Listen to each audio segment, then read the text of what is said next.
Brasília, 1º de janeiro de 2026. O que parecia ser apenas uma alta hospitalar acabou se transformando em mais um capítulo de uma das decisões judiciais mais acompanhadas do país.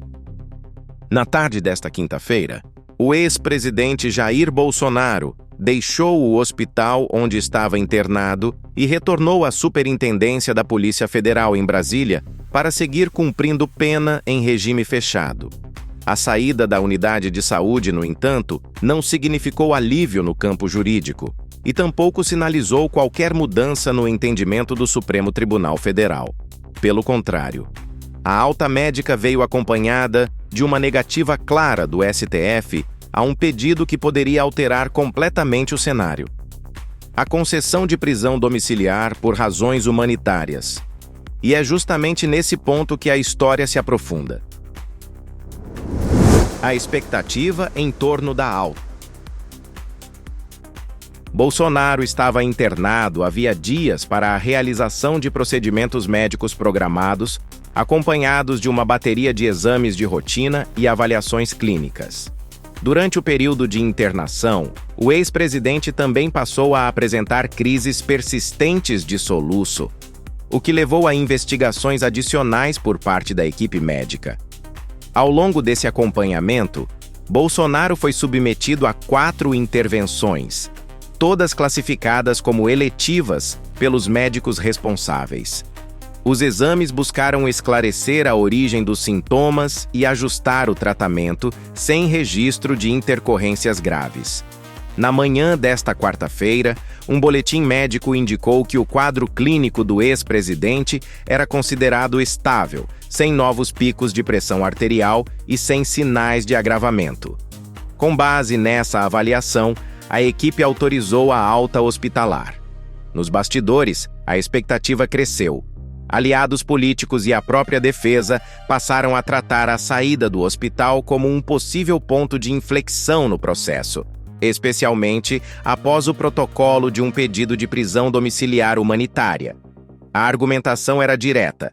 Apesar da estabilidade, o estado de saúde recente ainda exigiria cuidados contínuos, que, segundo a defesa, seriam incompatíveis com o ambiente prisional. Mas o desfecho seguiu outro rumo: o pedido da defesa e o que estava em jogo. No pedido encaminhado ao Supremo, os advogados de Bolsonaro sustentaram que o quadro clínico recente ainda estava em evolução. Segundo a defesa, intercorrências no período pós-operatório justificariam a substituição do regime fechado por prisão domiciliar, ao menos de forma temporária. A solicitação não era apenas jurídica, mas estratégica. Uma eventual concessão abriria precedente relevante e mudaria completamente a dinâmica do cumprimento da pena. Era isso que estava em análise, e foi exatamente esse ponto que o Supremo Tribunal Federal enfrentou de forma direta. A decisão de Alexandre de Moraes. Na decisão assinada pelo ministro Alexandre de Moraes, o pedido foi negado. O magistrado afirmou que não há requisitos legais que autorizem a concessão de prisão domiciliar humanitária neste caso. Moraes destacou que, diferentemente do que alegava a defesa, os documentos médicos apresentados indicam melhora progressiva no estado de saúde do ex-presidente após os procedimentos realizados. Não há, segundo o despacho, qualquer evidência de agravamento clínico que inviabilize a permanência no regime fechado. Além disso, o ministro chamou a atenção para um ponto central: as cirurgias realizadas foram eletivas e não emergenciais. Esse detalhe pesa, e muito, na análise jurídica. A estrutura médica da Polícia Federal. Para afastar o argumento de risco à integridade física, a decisão detalha as condições médicas disponíveis na Superintendência da Polícia Federal do Distrito Federal. Segundo o despacho, o local conta com plantão médico 24 horas por dia, além de permitir acesso irrestrito a médicos particulares do ex-presidente, desde que previamente autorizados.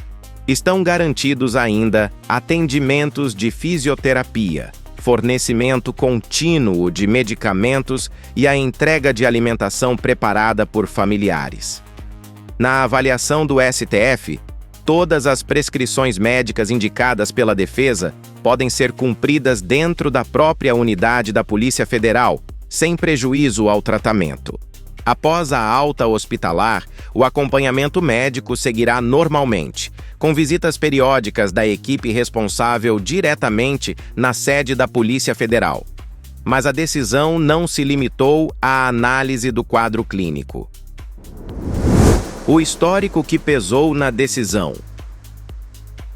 Um dos trechos mais contundentes do despacho trata do comportamento de Bolsonaro ao longo do cumprimento das medidas cautelares impostas anteriormente.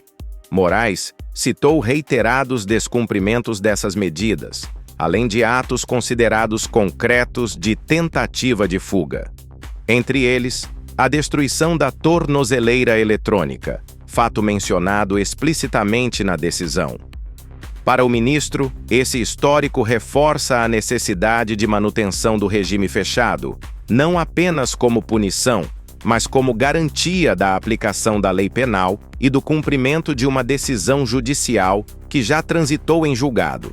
Na prática, o STF sinaliza que a análise do pedido não pode ser isolada do contexto geral do processo, e que a confiança no cumprimento de eventuais novas condições estaria comprometida. Esse ponto ajuda a entender por que a negativa foi tão categórica. Os procedimentos médicos em detalhe. Durante a internação, Bolsonaro passou por 4 procedimentos médicos em poucos dias. Nesta quarta-feira, 31, ele foi submetido a uma endoscopia para avaliação de um possível quadro de refluxo. O exame identificou gastrite e esofagite erosiva, condições que, segundo os médicos, podem estar diretamente associadas aos episódios de soluço. De acordo com o boletim médico, o ex-presidente segue em tratamento para refluxo gastroesofágico, utiliza CPAP durante o período noturno para controle da apneia do sono e adota medidas preventivas contra a trombose. Todos esses cuidados, conforme ressaltado na decisão judicial, podem ser mantidos mesmo após o retorno à Superintendência da Polícia Federal. O impacto político da decisão.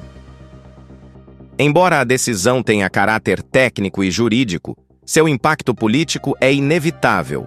Bolsonaro segue sendo um dos principais nomes do debate público nacional, e qualquer movimentação envolvendo sua saúde ou situação prisional gera reações imediatas. Aliados veem a negativa da prisão domiciliar como rigor excessivo.